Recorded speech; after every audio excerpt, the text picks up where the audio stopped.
Hello and welcome, everyone. I am very lucky to be here today with a friend of mine, John Kirbow. He's a veteran of the Iraq and Afghanistan wars. He recently wrote a letter called an open letter to Donald Trump from a veteran, and he has done a lot of other great intellectual projects here in New York City. And I wanted to talk to you, John, to get your perspective on this election that we are in the midst of. Yeah. Before you go anywhere, though, I do want to ask, because I remember you've mentioned how sometimes civilians, people like me who have no military experience or no familiarity with that world, have a tendency to talk to veterans in a way that can be kind of insensitive, or you said that you almost feel like it'd be great if there was a class that would teach civilians on how to talk to veterans. What exactly do you mean by that? Sure. There's actually, funny speaking, there's some good YouTube videos about how, 10 things not to say to a veteran, and what civilians sound like to veterans. And the thing there is that it's not all the time. It's a lot of the times, and I think people actually are very cordial, and I've had mostly very good experiences with, as a veteran, and I think I'm fortunate in that area. And so I don't want to come across as disgruntled, nothing is over, nothing, you just don't turn it off. Yeah. Don't get me wrong, there's been horrible experiences veterans have had back in the Vietnam War, and sure. Even today there's still some horrible experiences they have in terms of liaising with the civilian population. No doubt. But in my experience, and I can only speak for myself, for the most part I've had very pleasant interactions. There's places I can't even go without people thanking me or wanting to buy me a beer or shaking my hand or whatever, and it's, at the same time, there certainly is a disconnect many times, especially when veterans return to go to college. And there are ways that some people can come off without meaning to, is being a bit naive and insensitive and unintentionally, it's usually not a huge deal, but, a little bit abrasive. For example, the question, did you ever kill anyone? That's usually not something to initially ask a veteran unless you know them or unless you establish some conversational rapport. The reason is, and there's a good video that explains this, if they often don't want to talk about it, or at least they don't want to just talk about to a total stranger they just met 10 seconds ago. Right. And if they didn't kill someone, they'll often feel, bad because they weren't out there with their buddies, in a certain firefight or something. And I've had, for example, I've had buddies that were in a big firefight in Center City. It lasted, and I've heard accounts from 8 to 12 hours, depending on, different people I've heard from. This was a huge defining point in the Iraq War in 2004. And it actually traumatized some friends of mine that were out there, and I've had, I wouldn't call it guilt, but it's something that still bothers me that I wasn't out there. It no fault of my own. That said, I don't have what they call survivor guilt, but there are people that do have that, where they really wish they were there, and they grieve because it was their buddy and not them. So the thing is, when people talk to veterans, you don't know what their experience was. The best thing to do is just be mindful of that, and I'd say just watch a few of those YouTube videos, just YouTube how to talk to a veteran, or how 10 things you don't say, or whatever. I think another one, I don't get this much in America, more so in Europe, especially in Germany or Ireland or something, where they'll say, what do you do? And they'll say, oh, I was a soldier. Oh my God, were you in Iraq? I'm like, yeah. And they'll be like, oh my God, and then immediately launch into a political tirade, which sort of comes off as a lecture about how bad the Iraq War was. Now, I'm more than happy to go on a rant about the Iraq War and talk about it and hear how bad it was. And I've had numerous conversations over beers with people I just met about the Iraq War. Like, dude, you're Iraq, man. I'm sorry. Hey, man, thanks for your service, but man, that war was fucked up. What do you think? I'm like, yeah, it was. But that's, for me, that's totally fine. But there's times when people can almost jump into lecture mode, and it's almost like they have to tell you that the war was bad, and as if they know more about war than you do. And there's one time in Ireland, this 18-year-old girl was just going on a tirade about almost lecturing me on how war is horrible, as if I needed to be convinced. Yeah. As if what universe do you live in where I just now learned from an 18-year-old European, that who's never even, probably still in high school, or barely got out of, whatever school you go to in freaking Ireland.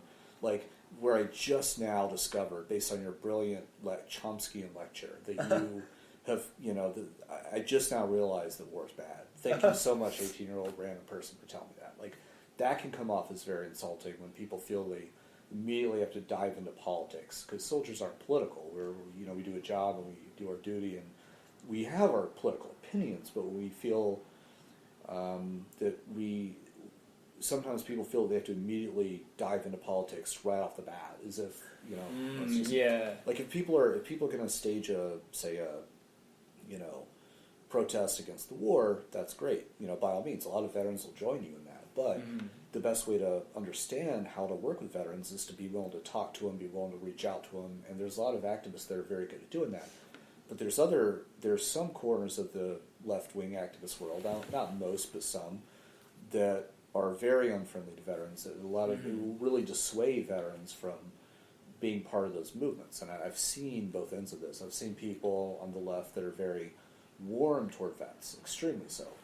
This one lady, she's a total pacifist, absolutely horrified at the sight of a gun, or even seeing like a military rucksack would make her kind of triggered.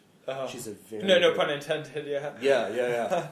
Not to mention an actual firearm, but she's a very nice lady though, and she told me like she's just hates war, but she told me like as a person, look, if you ever there's a great movie called Born on the 4th of July, the Oliver Stone movie with Tom Cruise. I've never actually seen it. It'd probably be a emotionally difficult movie for me to watch. It's about what veterans went through in the Vietnam War. Yeah. Being treated like shit by the civilians, being spat on. This guy's in a wheelchair. He feels helpless, and powerless. That's the worst thing you can feel coming back from war. So, she offered, like, hey, anytime you want, come to my house. I got a big screen. We'll watch that movie. Oh, nice. So I've met people that are very anti-war, but they're very generous toward veterans. On the other end of that coin, I'd say this is something I want veterans to know. I don't think most people in the sort of left activist peace movement, or movements, if you want to generalize, most of them are not anti-soldier. This is not the Vietnam War. We're past that. But there still are some very nasty, passive-aggressive corners of that movement that are very unfriendly, either passively or actively. And I remember it was at the Rise of October event where Quentin Tarantino was talking about police. He was a guest there. Speaker there. Yeah, I was actually I met him. I talked to him briefly about the need for science in activism. He's like, "Yeah, cool, man. Yeah, keep me posted." I'm like, "Okay, how the fuck do I do that?" But I'll try to follow up on that. But anyway, so there's a number of speakers that are like families of cops that have been killed, families of people who have been shot by police, and it was a very emotionally charged event. Yeah, which I think handled itself rather well, given that they're surrounded by 20 cops sort of standing on the side. And the cops were standing there professionally, and the 50 or so people in the crowd were also very professional. The whole thing went down pretty well, given that it was a bunch of family members who'd lost people to shootings. Yeah.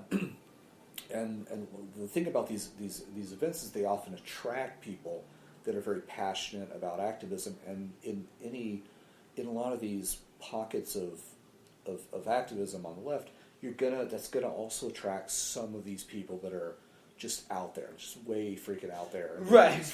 And that isn't to say most, but you have a higher risk of running. Just like if you go to a Tea Party or a right-wing protest, it's not that most of them are racist, but it's going to attract, the honey's going to attract certain flies. It's going to attract certain. If I'm a minority, I'm going to be more uncomfortable going to one of those events, because even if 9 of the people are nice, there's going to be those 2 assholes that are just fucking racist jerks. So anyway, long story short, I've ran into people that openly told me they didn't even know I was a veteran. They thought I was just they think oh, how could this guy ever be, This guy was like, I have no respect for people that join the military. They should know better. And just he served me coffee while he's saying this. And I'm thinking, fuck you, thanks for the coffee though. And I was just kind of biting my teeth, and so there's a thing where a lot of vets come out, and I think statistically veterans tend to lean a little more right, but they're by no means far right. And there's a lot that I think are against the war, but they're often dissuaded from going to these activist community, being kind of maybe dissuaded from jumping into these activist movements, or at least meeting these people, because they feel there's a lot of anti-veteran hostility. Right. And I don't think there is, but those things do exist. Yeah. And there's often an unfriendly tone where people feel that, like, there's this attitude, this unspoken attitude that, like, if you're, how could someone possibly want to join the military? The only poor and desperate people do that, and stupid people do that, and, it's, such a, why would anyone who's smart and moral, why would they ever go do that? It's just beneath, there's that attitude sort of subtly conveyed and veiled under a thin layer of condescending douchebaggery. Yeah, I hear that from a number of veterans, actually. Yeah. And that it's and it also has to relate to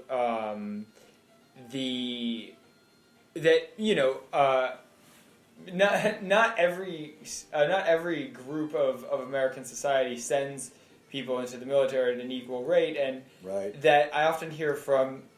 There's a guy, I think his name is J.D. Vance, who wrote a very interesting book about his life growing up in Ohio and Kentucky, and he joined the military, and he said that there's this attitude that some people have when he went to, when he was at Yale University, after he left the military, and he came from a very, very poor background. He was from Appalachia, and he was...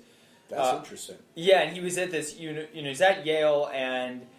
He said someone said, "I can't believe you were in the military. You don't seem like one of those kinds of people." Oh, and it very much had this tone to it of, I'm a upper middle class, waspy American, and I had a sweater vest. Right, and I can't believe that you would be one of those people from. It's almost like they were using military service as a proxy for. You're from Appalachia, you're a hillbilly, and right. And so there's definitely that all those terrible kinds of that's interesting undertones and overtones. One thing I do have to ask though is that because you write in this letter that you wrote to this open letter you write to Donald Trump, you say that one really difficult thing about being a veteran is you go to the other side of the world to fight for America, and then you come back to America and you see how divided the country is.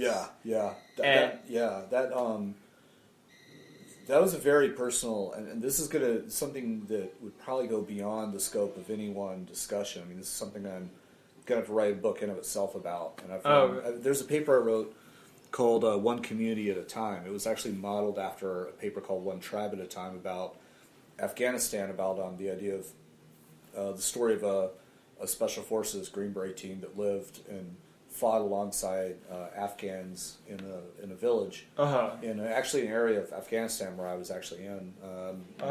Probably flew over this village a number of times. But it's an unclassified paper. It describes how a team kind of did the Kevin Costner Dance with Wolves thing, where they lived and dressed like the natives and broke bread and drank tea and fought alongside the Afghans. And basically lived in the village, and that this is an effective way to work through the tribal system and through the culture, and that's the best way to win, is to be able to work alongside the rules and norms of how they exist and how they flourish and how they go about living, and to basically embed within the culture, and also to understand things from the ground up instead of from the top down, and that is profoundly important. So this paper called One Community at a Time is about doing this in American neighborhoods, where this wouldn't be done by the military or by the government. It would be done freely by veterans who have that skill set, the ability to understand the operating environment they're in, to build and develop relationships with leaders, but also to put their ear to the ground and understand the people and respect the culture and actively listen, and then have the work in small teams to then work with the locals, so that the solution comes from the locals. It comes from the people. And that's one of the mottos of the motto of Special Forces, De Oppresso Libere, is to liberate from oppression. But the idea is that you work with the local population, and that then becomes what they call a combat multiplier or a force multiplier. So it's not just your team with guns or tanks or weapons. It's the people themselves are the center of gravity. That's how you win. I think the solution to poverty in a lot of our communities, there's no one solution, but a big part of it is it has to come from the people themselves. Instead of stigmatizing poor people as part of the problem, look at them as assets. Look at them as part of the solution, and let them define their own problem and then define their own destiny. Right, and then empower and them be a link to power sources and, Right. and resources. And in this paper I wrote about this, but I